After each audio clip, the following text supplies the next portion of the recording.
안녕하세요. 김성태입니다. 얼마 전에 기분이 꽤 언짢았었던 일이 저한테 있었어요. 며칠 전에 제 아내 생일이라서 가족끼리 나름 좋은 식당을 예약하고 찾아갔습니다. 아내나 저나 좋은 식당에 간다니까 조금은 들뜬 기분이었었겠죠. 아무튼 아내 생일이니까 가족끼리 조용하게 즐기고 싶어서 홀이 아니라 룸으로 예약을 했는데 막상 와보니까 제가 예상했었던 룸이 아닌 거예요. 우린 애도 있으니까 편하게 좌식으로 된 방을 원했었는데 우리가 받은 방은 그 안에 의자가 있는 그런 방이더라고요. 저는 그 식당의 룸이라는 거는 모두 바닥에 이렇게 앉는 좌식밖에 없는 줄 알았거든요. 지금까지는요. 그런데 최근에 공사를 해서 몇 개 룸을 의자에 앉는 룸으로 바꿨다고 하더라고요. 아무튼 애들 때문에 좀 더 편안하게 먹고 싶으니까 그 의자가 없는 방으로 그 좌식 방으로 바꿔달라고 이야기를 했어요. 그랬더니 그 식당 종업원이 좀 귀찮다는 말투로 그럼 미리 예약할 때 좌식으로 달라고 하시지 하면서 쓱 지나가더라고요. 물론 뭐 저급한 단어를 사용한 건 아니지만 이런 식의 말은 식당 측에서 할 말은 아니었다고 생각해요. 저는 그 식당에 대해서 잘 모르고 룰도 모르니까 예약을 받는 사람이 좌식인지 의자가 있는 테이블인지를 선택을 하라고 권하는 게 맞는 거라고 생각하거든요. 1차적으로 고객 응대를 아쉽게 한 거는 식당 측인데 그 종업원은 방을 바꾸는 게 귀찮았었는지 그렇게 이야기를 했었어요. 제 이야기가 좀 공감이 되시나요? 제 이야기가 공감이 된다면 이제 우리 이야기를 좀 더 해보도록 할게요. 과연 펜션 사업자는 소비자들의 마음을 잘 헤아리고 영업을 하고 있을지 한번 생각을 해보도록 하겠습니다.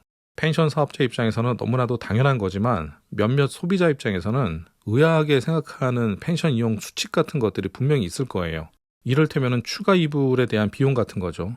호텔만 주로 다녔었던 사람들은 아마 이불 비용을 받는 것을 이해하지 못하는 사람도 있을 거예요. 많은 호텔에서는 이불 추가 비용을 안 받거든요. 그리고 소비자들이 의외로 또 이해하지 못하는 것 중 하나가 바로 체크인, 체크아웃 시간이에요. 해외여행을 많이 했었던 사람들일수록 아마 이 부분에 대해서 불만을 갖고 있을 수도 있어요. 보통의 호텔들을 보면은 2시 정도에 체크인이 가능하지만 조금 이른 시간에 체크인은 요청하더라도 객실이 있다면은 체크인을 해주는 경우가 있어요. 그리고 늦어도 2시 정도가 되면은 거의 다 체크인이 가능하고요. 그런데 체크아웃 시간은 거의 대부분 낮 12시에 합니다. 그런데 펜션은 보통 10시나 11시 정도에 체크아웃을 하죠. 만약 3시에 입실이라고 하면은 소비자 입장에서는 총 24시간도 아니고 20시간을 머물고서 수십만 원을 지불해야 되는 거예요. 우리나라의 펜션은 대부분 민박업이고 물론 숙박업도 있다곤 하지만 어찌됐거나 개인 사업자고 보통 부부가 운영을 하기 때문에 청소할 시간이 많지 않아서 그렇다라고 이야기할 수도 있지만 까다로운 소비자들 입장에서는 그게 이해가 안 될 수도 있어요. 예전에 몇몇 그 후기들을 보니까 이런 글도 있더라고요. 손님이 투숙하는 시간이 20시간도 안 되는데 청소 시간이 없으니까 늦게 입실하라고 하고 일찍 나가라고 하는 거는 잘못된 거다. 받을 돈은 다 받으면서 청소 인력도 마련하지 않고 소비자한테 불편을 줘서는 안 된다라고 써놓은 그 후기를 제가 직접 본 적이 있었어요. 이런 이야기를 하는 제 입장에서는 충분히 펜션 사업자분들을 이해하지만 몇몇 까다로운 손님들은 이런 불만을 갖고 있다라고 이야기를 하는 겁니다. 또 뭐가 있을까요? 바베큐 그릴 이용비. 사실 원가로 따지면 얼마 안 되죠. 그래서 너무나도 알뜰한 손님은 버너 같은 걸 직접 갖고 와서 바베큐장에서 고기를 굽기도 합니다. 그래서 화재 위험 때문에 못하게 하게 되면 또 불만을 토로하는 손님들도 또 있어요. 펜션마다의 룰이 분명히 있지만 그런 규칙 같은 거는 신경도 안 쓰는 사람들이 의외로 굉장히 많아요. 말이 잘 안 먹히죠. 그리고 불만사항이 자주 발생하는 문제가 아마 그 취소 수수료일 거예요. 예를 들어서 하루 이틀 전에 취소를 하면은 펜션 입장에서는 그 하루 이틀 사이에 새로운 손님을 못 받는다면 공실이 나는 거니까 취소 수수료를 받는 게 당연하지만 손님들 입장에서는 서비스를 이용하지도 못했는데 왜 돈을 내야 되느냐라고 반문할 수도 있어요.